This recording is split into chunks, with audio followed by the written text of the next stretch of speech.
What's going on, everyone? Juicebags here, and welcome back to the channel. The Dungeon Defenders 2 Wild West update is now live. It just launched about 15 minutes ago. Let's take a look through the patch notes. Now, first off, we knew we were going to be getting two maps. We got the returning Wild Westival from 2016, and then the Wild West map, which is a map that was unreleased and was teased back several years ago and actually shown off, but we finally got that map in the game, so that is awesome to see. The Wildest West, of course, is a reimagined throne room map. Very nice looking, no doubt about it. Now, we also have a new tier of expedition, Chaos 8 Expeditions. This is going to be your new farming spot where you're going to want to play, and with Chaos 8 Expeditions means we got a new mini-boss mob. This mob is the Death Weaver Queen. The Death Weaver Queen is a spider, and this spider's main attack is going to shoot a web projectile that drops on the ground. These webs are going to reduce the tower's attack range, rate, and damage that are affected. This appears to be kind of an anti-trap or anti-aura type boss. We'll have to see exactly how mods stack up with it.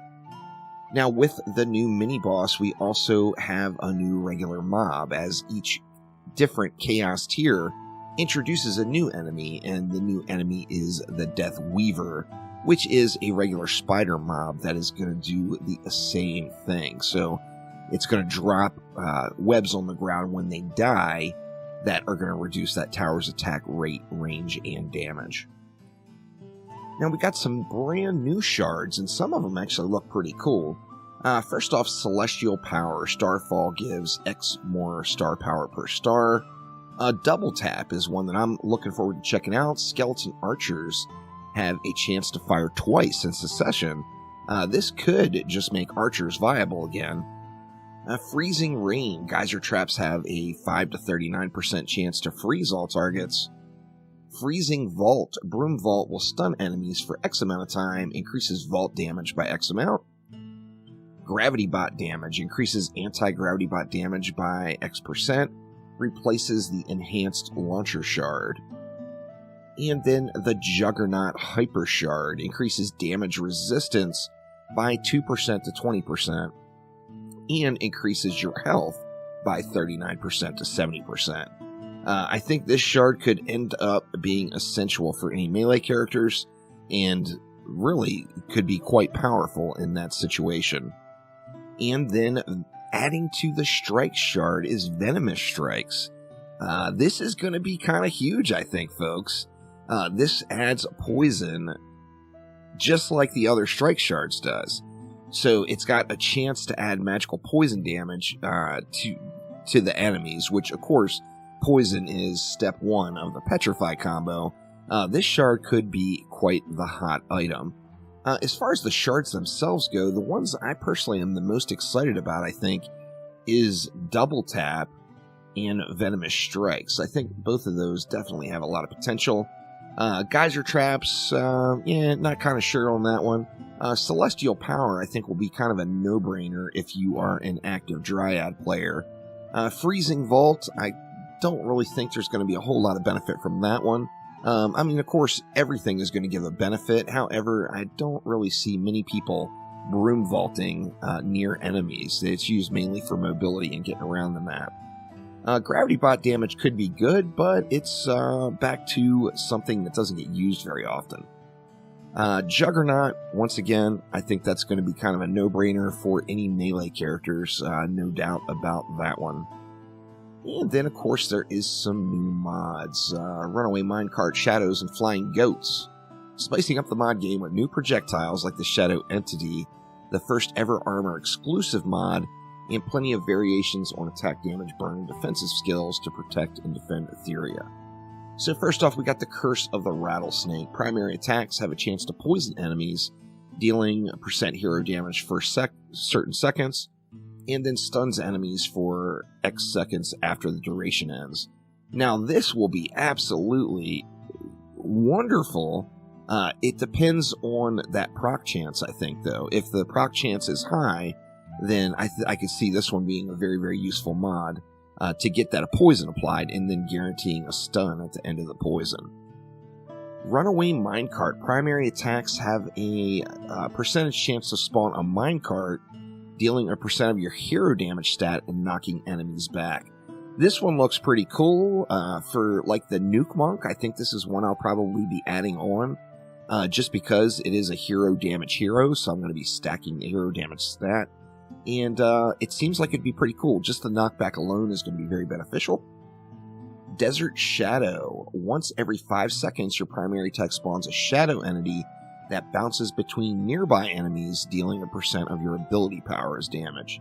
Kind of mixed emotions on this one. I think it's going to go in with most of the ability power mods and maybe not be that wonderful. Radiant Heat. Percent chance of taking damage to spawn a flame shield that lasts for X seconds, reflecting back a percentage of the damage as fire damage. Now this one's interesting as well, and once again I think maybe kind of a no-brainer for like a barbarian or any melee heroes. Midas Touch. On hit, enemies move at a percent reduced rate and burn for a percent of hero damage a second for X amount of seconds. Now this one could be like an enhanced burning strike. We're going to have to get in and look at the percentages. Now, I will be collecting these mods up and going through all of them over the coming weeks. However, just looking at it, who knows? It might be pretty decent. We're going to have to see how it ends up. Snake Skin Armor. Gain a percent more health and also take a percent less damage. I mean, that just seems really good, right? It seems kind of like a no-brainer mod, maybe. That could be useful. It's going to depend on where we can put it, but I think that mod could be beneficial.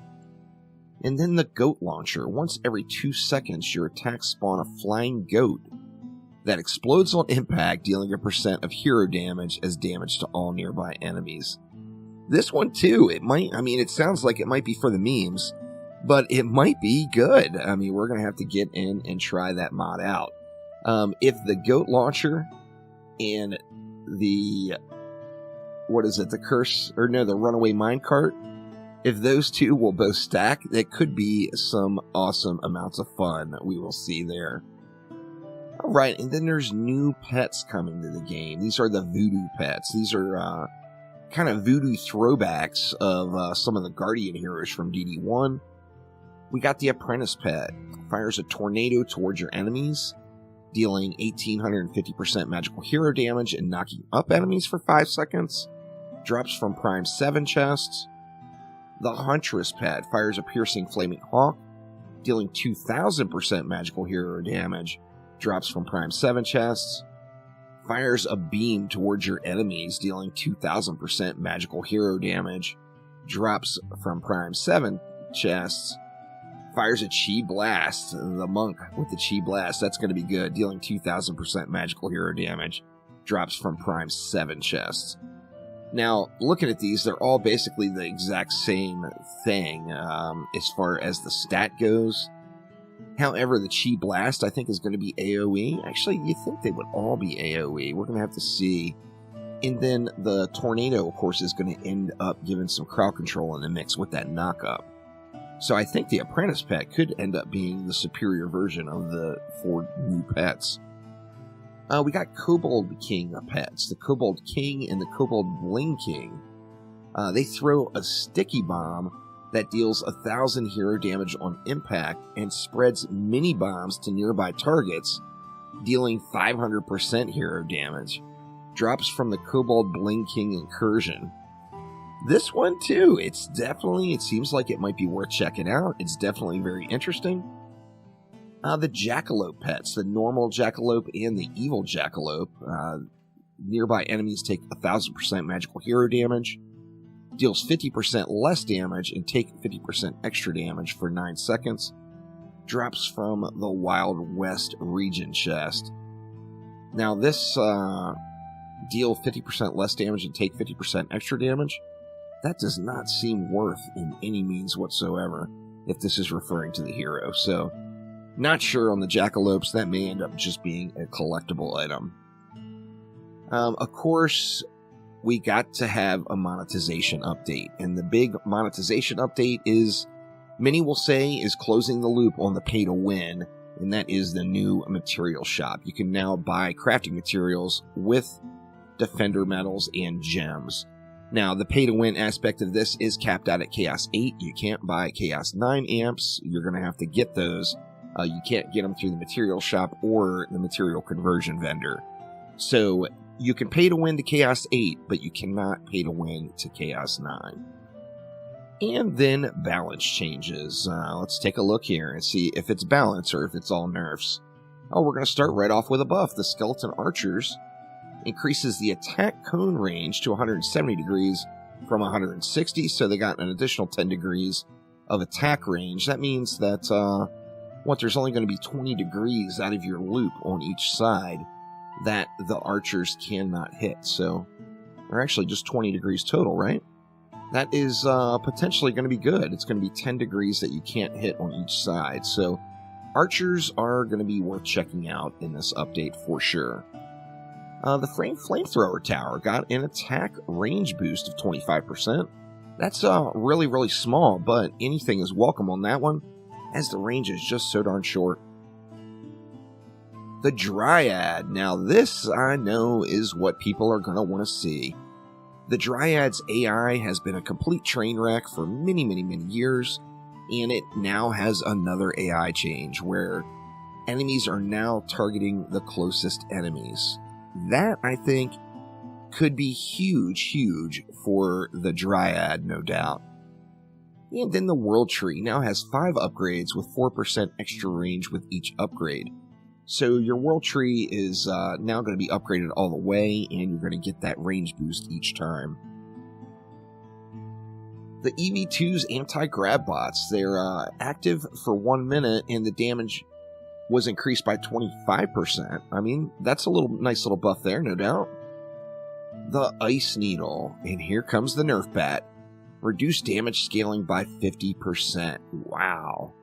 So Ice Needle is going to get 50% reduced damage scaling from your ability power.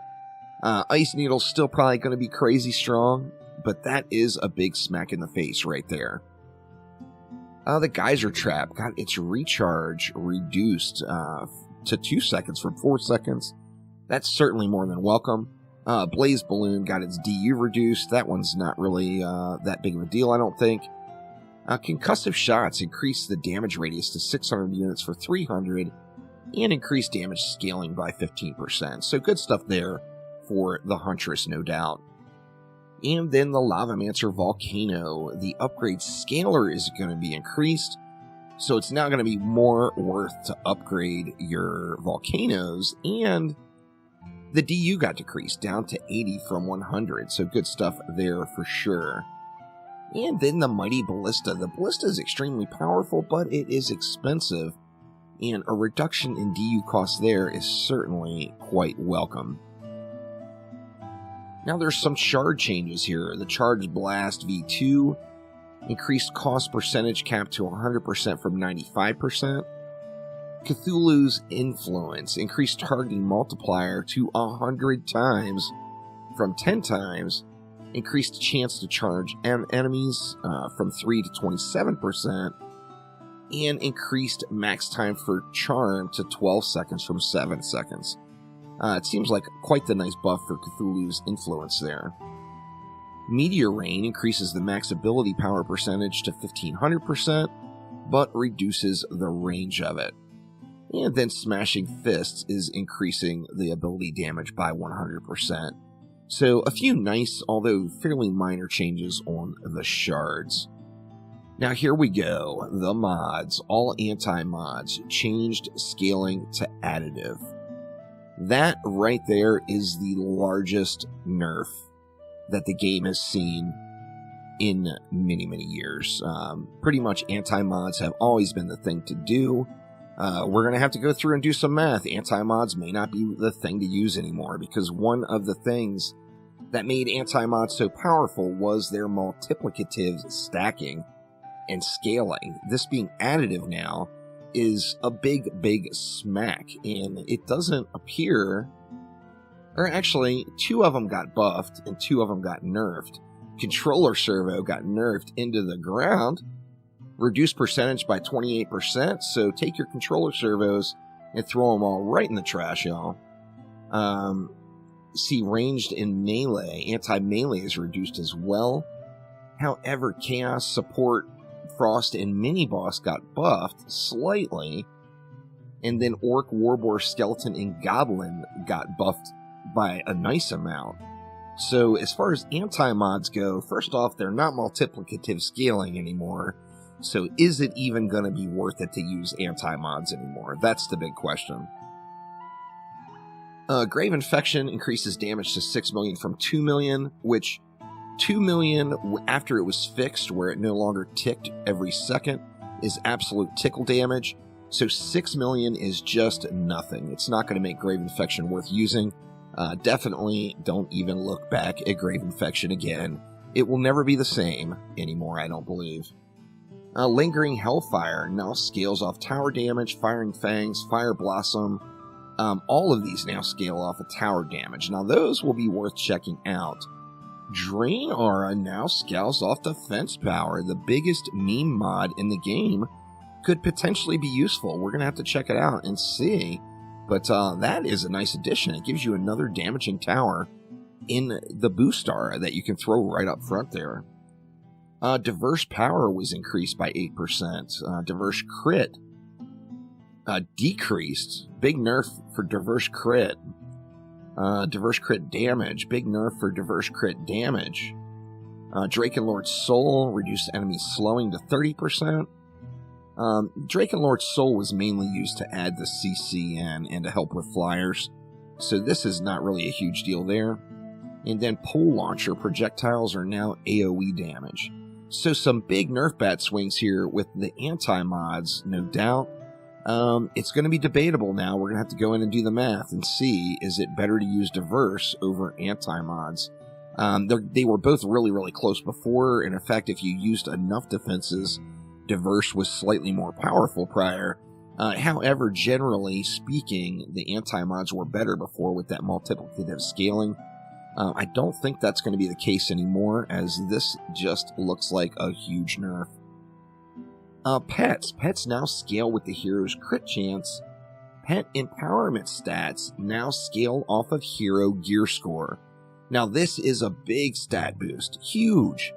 Pets are now going to be a stat stick and not just useless except for their ability. So we got a big nerf in anti-mods, but we get a lot of that power back right here with the pets and now having a proper stat stick. Blinky got nerfed, reduced attack damage by 80%.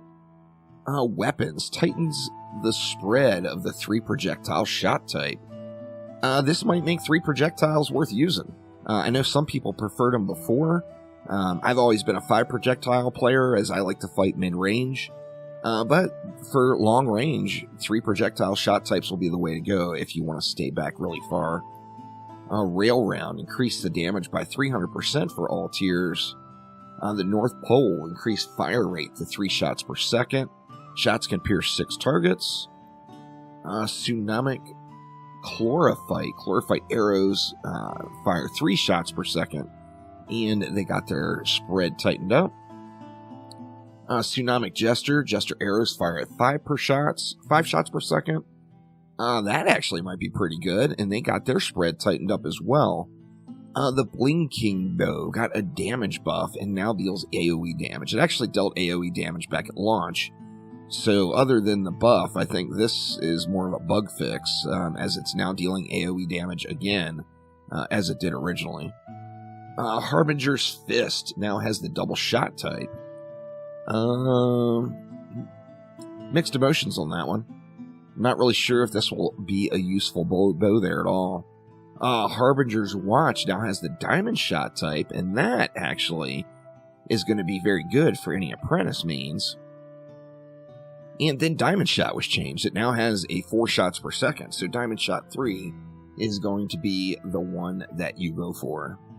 Okay, Onslaught removed the forced map on every 9th floor, so Drakenfrost Keep is no longer going to be every 9th floor. Now, I'm assuming it will still be in the rotation, but it won't be there every 9th floor anymore.